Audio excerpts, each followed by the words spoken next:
The brightest minds of this generation are vanishing, not in tragic accidents or sudden illnesses, but in a silent exodus, a migration into empty rooms, into conversations with long-dead thinkers, into dawn walks where only silence listens. While the world applauds hyperconnection as progress, those capable of seeing through the veil are quietly turning off their phones, closing their doors, and choosing silence over the endless noise. You can find them in libraries at 3 in the afternoon, scribbling in notebooks that no one will read, in cafes, alone, surrounded by chatter that feels like static. They are cultivating inner gardens while the social circus outside demands constant applause. Byung-Chul Han diagnosed the disease precisely. We live in a society of performance, where every breath must be productive, every connection profitable, every moment optimized. But what Han didn't fully anticipate was that the sharpest minds would develop a kind of systemic allergy to this environmental falseness. It is no coincidence that the most intelligent prefer the company of their thoughts to the company of people who've turned their lives into LinkedIn resumes. Neoliberalism achieved something perversely brilliant. It transformed human interaction into a market of validation, where everyone sells, but no one buys sincerity. Every conversation comes networking. Every friendship, an investment. Every gesture, a calculated move in the economy of attention. And here lies the cruel paradox. Those who have the most to offer are precisely the ones least willing to participate in this permanent auction of masks. Their withdrawal isn't cowardice. It's the last act of dignity. In a theater where authenticity has become obsolete, mainstream psychology has a diagnosis ready for them.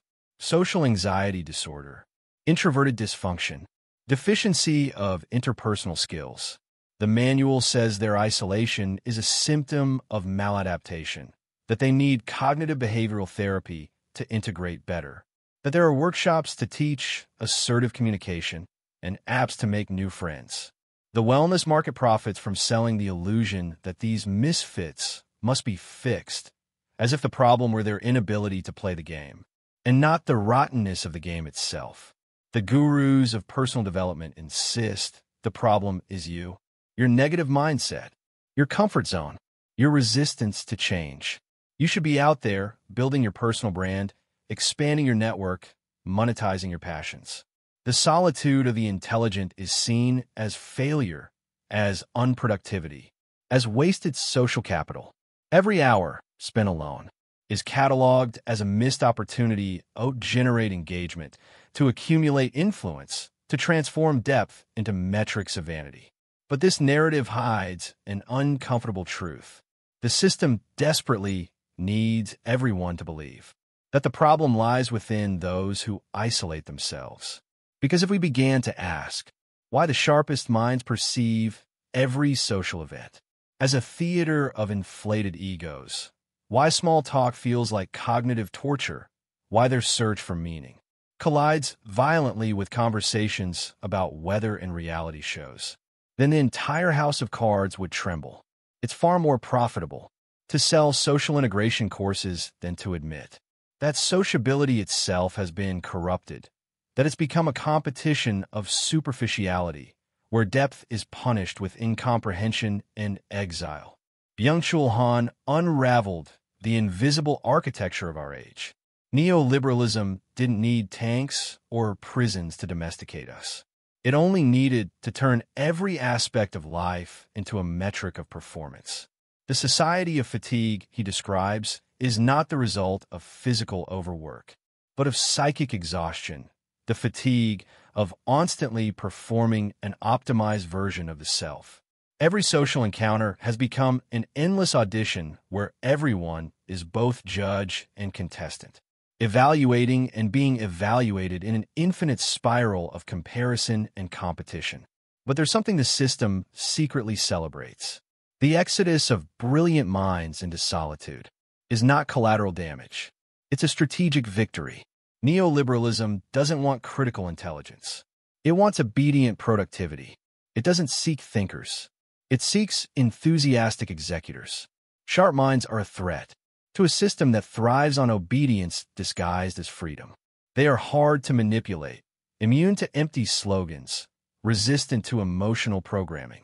That keeps the masses producing, consuming, and competing without questioning.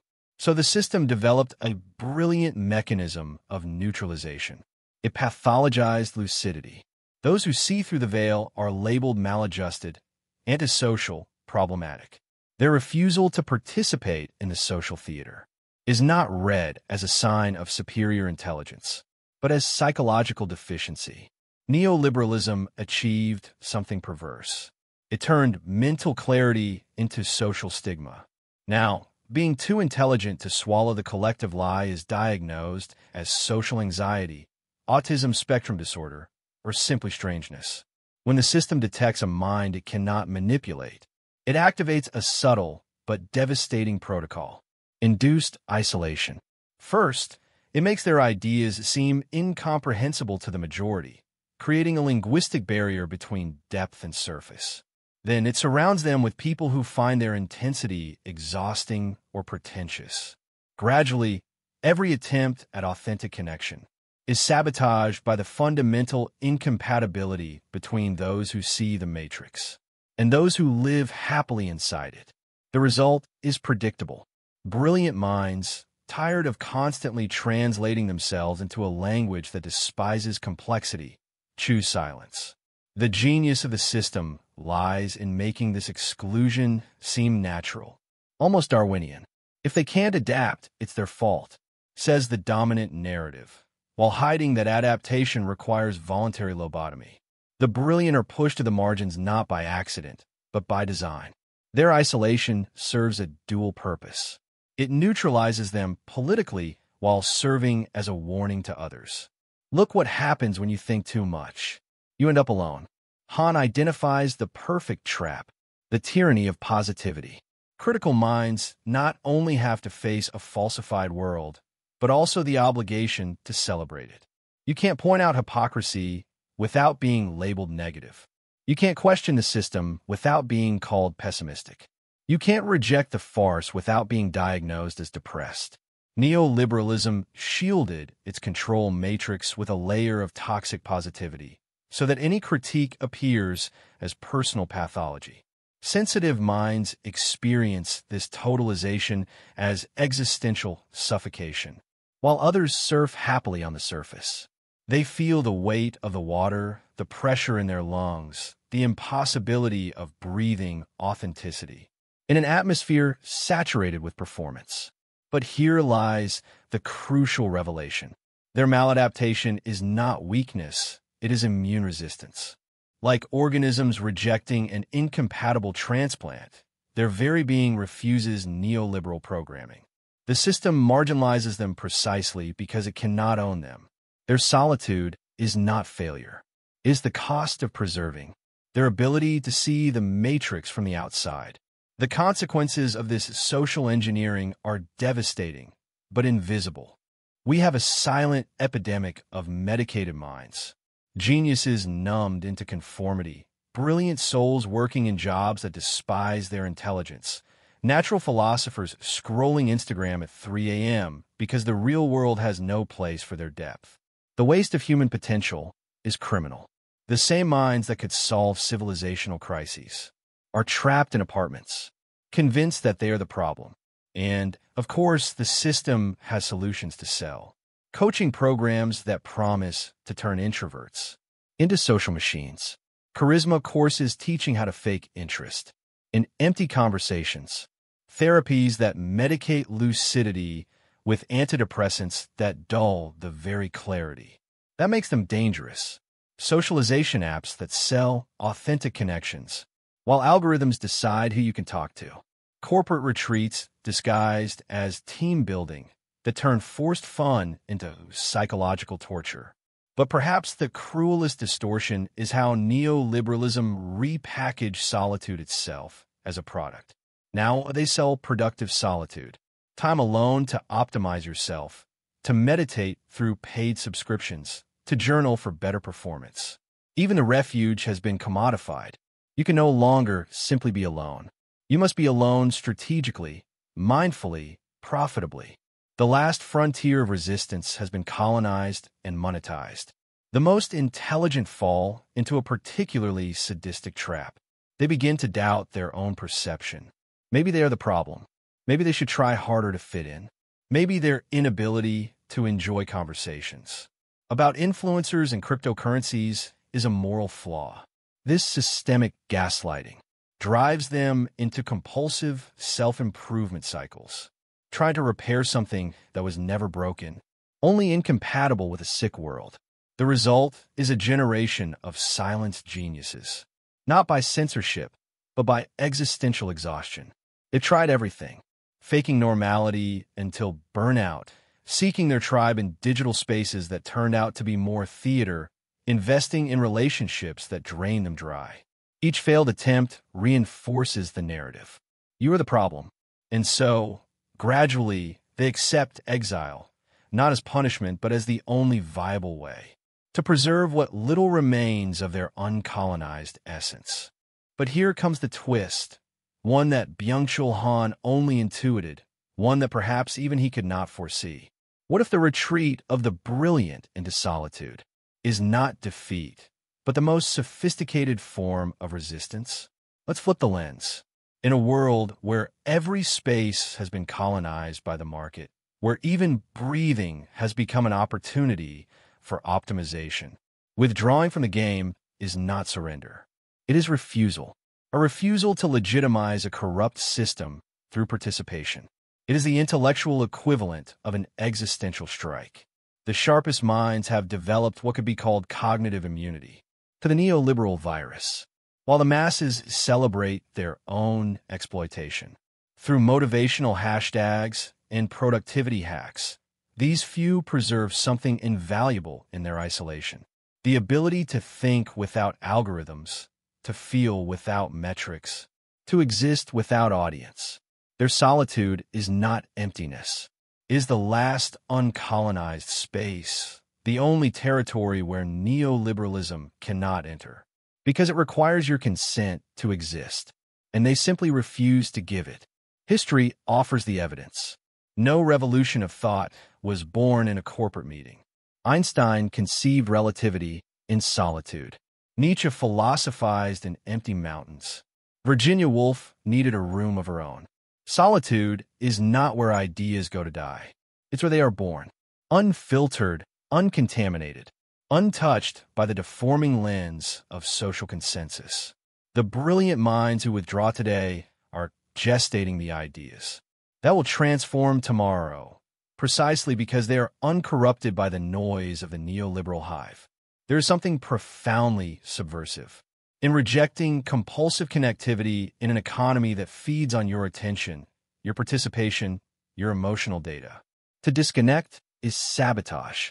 Every hour spent reading instead of posting, thinking instead of networking, creating instead of consuming, is an hour stolen from the machine. Neoliberalism measures its success by participation rates. But here's the paradox it cannot compute. Even the brightest participate by not participating. Their absence becomes thunderous. The solitude of the intelligent is a clandestine laboratory where the antidote is being brewed. While the world overdoses on dopamine and validation, they're remembering what it means to think without interruptions, to see the world without filters, to hear the silence before it was filled with content. They are preserving endangered human capacities: deep focus, sustained contemplation, rich inner dialogue. They are the monk warriors of the digital era, training in secret for a battle most people don't even know is being fought. So, how can these minds navigate reality without drowning in nihilism?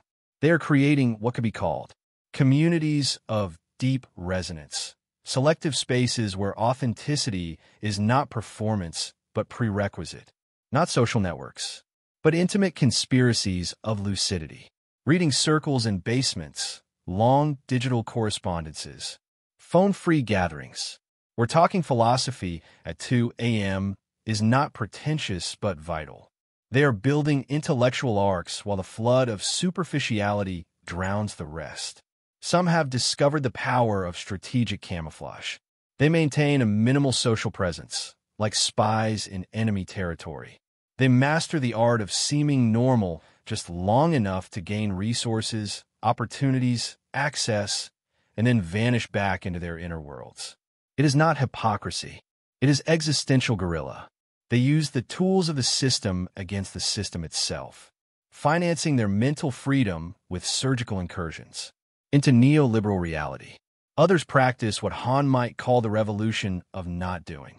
They reject hyperproductivity not out of laziness, but out of lucidity. They know that in a world accelerated to absurdity, slowness is rebellion. They read whole books, while others consume summaries. They have 6-hour conversations while others exchange memes. They cultivate creative boredom while others flee from it. With endless entertainment, their unproductivity is more subversive than 1,000 manifestos because it proves another way of living is possible. Ironically, technology, the same instrument of distraction, is now enabling new forms of shared solitude. Anonymous writers build literary universes on blogs that no one monetizes. Programmers create open-source software that sabotages extractive business models. Artists share their work without signatures, without Instagram, without personal brands. They use global connectivity not to perform, but to find each other. That's the difference between a network and a web. One connects, the other traps. If these words resonate with you, maybe it's time to ask yourself whether your isolation is a problem or the beginning of your solution. Perhaps others need to hear that they are not broken, only incompatible with a broken world. The comments beneath such a video could become a map of resistance, where each story is proof that we are not alone. In our chosen solitude, let us return to the beginning with deprogrammed eyes. The brightest minds are not disappearing. They are metamorphosing. Like caterpillars in their cocoons, they use isolation as the chrysalis of transformation. While the world celebrates the extinction of deep thought, they are developing capacities that others don't even realize they are losing. The irony is delicious. Neoliberalism, in marginalizing them, has given them exactly what they needed to become dangerous again: time and silence. Byung-Chul Han spoke of the society of fatigue, but he missed one crucial nuance. Those who withdraw are not tired, they are awake. Their fatigue is not physical or mental, but ontological. They are exhausted from pretending this circus makes sense, from clapping when everyone claps, from smiling when tears would be honest. Their retreat is not illness. It is the conscious rejection of collective psychosis. They are the only sane ones in the asylum, and that's why they look insane. The system made a fatal miscalculation. It believed that isolating critical minds would neutralize them, but forgot that the most dangerous ideas have always been born in solitude. Every isolated genius is an intellectual time bomb. They are out there, in their quiet rooms, developing thoughts that cannot be censored, because they haven't yet been expressed. Entire philosophies are being drafted in unshared notebooks. Revolutions are being designed in the margins of silence. Neoliberalism created its own nemesis by giving these thinkers the one resource that breeds subversion: time to think. Here lies the most subversive truth of all. Their solitude is contagious. More and more people are noticing the emptiness behind the noise, the fatigue of performing, the nausea of constant falseness.